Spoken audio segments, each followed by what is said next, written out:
Hola, que Dios te bendiga. Mi nombre es Winston Williams, pastor de la Iglesia Bíblica Vida Real en Pembroke Pines, Florida. Bienvenidos a otro episodio de Vida Devocional, un ministerio de la Iglesia Bíblica Vida Real, cuya misión es sembrar la verdad de la palabra de Dios en los corazones de los hombres y cosechar vidas nuevas para el reino de Dios.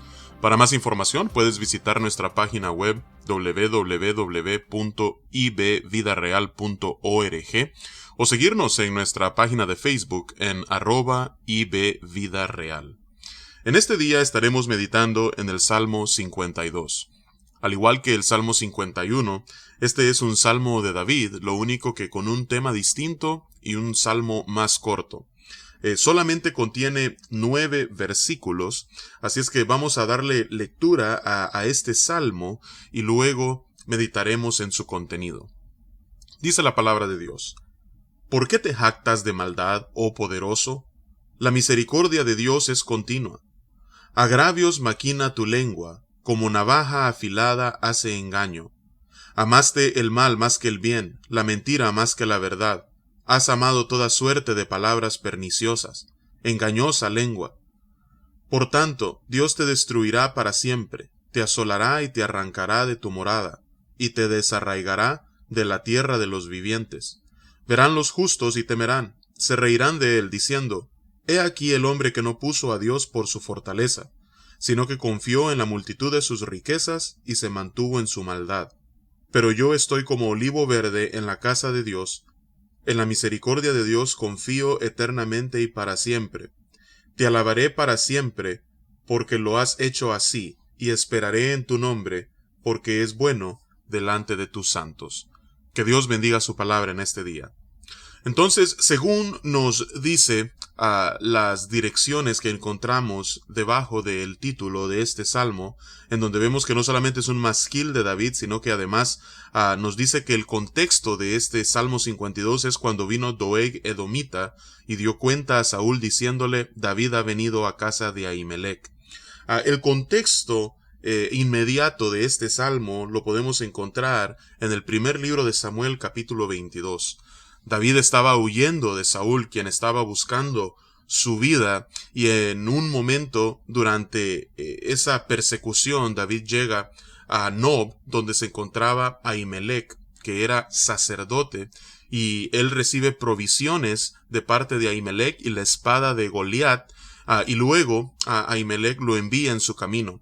Doeg Edomita, que había estado allí aquel día, va y da anuncio a Saúl de dónde David había estado, y Saúl llega y no solamente mata a Ahimelech, sino a todos los sacerdotes de Jehová, y hace una gran masacre aquel día. Luego uno de los hijos de Ahimelech, Abiatar, sale huyendo y llega donde se encuentra David y le dice todo lo que ha acontecido, y David le dice a Abiatar que haría bien si permanece con él, porque de tal manera estará seguro. Así es que es en este contexto en el que David escribe este salmo, y muy probablemente con Doeg Edomita en mente. En el versículo 1, cuando dice: ¿Por qué te jactas de maldad, oh poderoso? Muy probablemente a ese poderoso a quien se refiere es a Doeg Edomita, que era el jefe de los pastores de Saúl. Así es que le dice: ¿por qué te jactas en tu maldad? La misericordia de Dios es continua. Deja de jactarte. Su misericordia será derramada sobre mí continuamente. Y luego, en los versículos que siguen hasta el versículo 4, describe la actitud de este hombre. Agravios maquina tu lengua, como navaja afilada hace engaño. Amaste el mal más que el bien, la mentira más que la verdad. Has amado toda suerte de palabras perniciosas, engañosa lengua. David describe las palabras de este hombre, que son la causa no solamente de que Saúl esté aún más airado contra David, sino que además haya cometido tal pecado: matar a los sacerdotes de Jehová y hacer una gran masacre en el lugar donde ellos vivían. Así es que todo esto incitado por las palabras de Doeg, que son como una navaja afilada, que ama el mal más que el bien, que ama la mentira más que a la verdad, que ama toda suerte de palabras perniciosas, cuya lengua es engañosa. Ahora, ¿cuáles son las consecuencias de hombres como Doeg Edomita? Dice el versículo 5, por tanto Dios te destruirá para siempre, te asolará y te arrancará de tu morada y te desarraigará de la tierra de los vivientes. Vemos nosotros aquí claramente de que la consecuencia para aquellos que andan por caminos torcidos, aquellos que andan en sendas de maldad, la consecuencia, ya que un Dios justo gobierna todo el universo, es de que ellos recibirán el castigo de su maldad. Dios les compensará conforme a sus obras. Y no solamente eso, sino que dice los versículos 6 al 7, que además verán los justos y temerán. Al ver cuáles son las consecuencias para los que andan en maldad, eso sirve para disuadir a aquellos que viven en integridad y en justicia de jamás hacer tales acciones.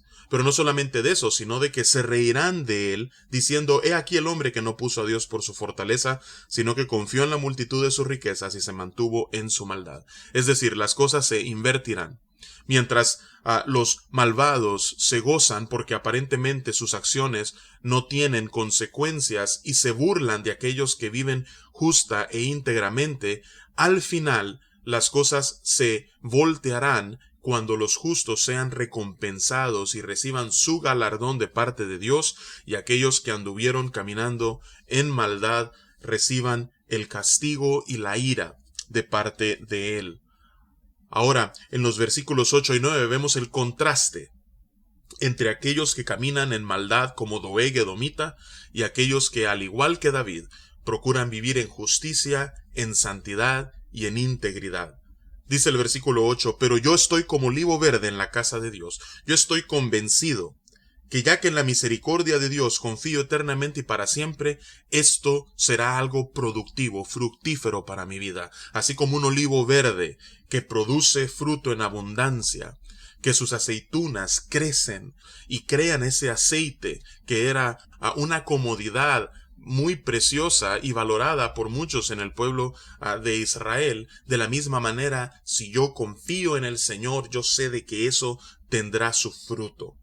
Así es que te alabaré, dice David, para siempre, porque lo has hecho así, y esperaré en tu nombre. ¿Por qué? Porque es bueno delante de tus santos.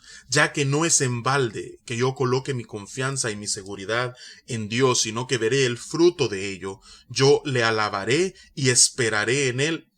¿Por qué? Porque es bueno delante de sus santos.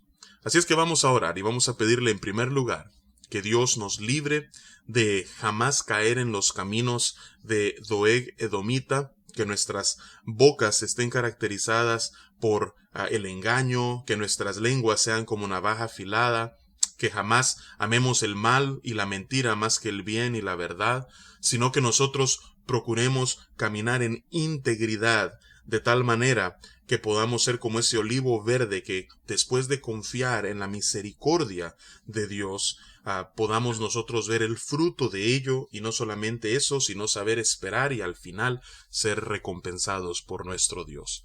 Padre, venimos ante tu presencia, dándote las gracias, Señor, por tu palabra. Señor, te pido que podamos ver el ejemplo de Doeg edomita, un hombre que, tal como lo describe este salmo, su corazón estaba completamente lejos de ti. Y Padre, que podamos ver y temer, sabiendo, Señor, que los que proceden de tal manera, al final llevarán castigo y estarán bajo tu ira. Y Padre, mientras nosotros vemos el ejemplo de Doeg, que también consideremos el ejemplo de David. Cómo él puso su confianza en tu misericordia eternamente y para siempre, y cómo él confiaba de que había fruto en ello y esperaba en ti, sabiendo que al final tú serías su redentor. Así es que, Padre, que mientras esperamos en que ese día llegue, Padre, podamos nosotros saber que tú eres un Dios justo y que tú miras a aquellos que andan en justicia, en santidad y en integridad, y que al final recibiremos un galardón de parte tuya, sabiendo de que tú, Espíritu que mora en nosotros, nos ha preservado para tal día. Así es que, Señor, esa es nuestra oración en este día.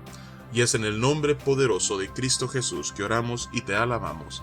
Amén y amén.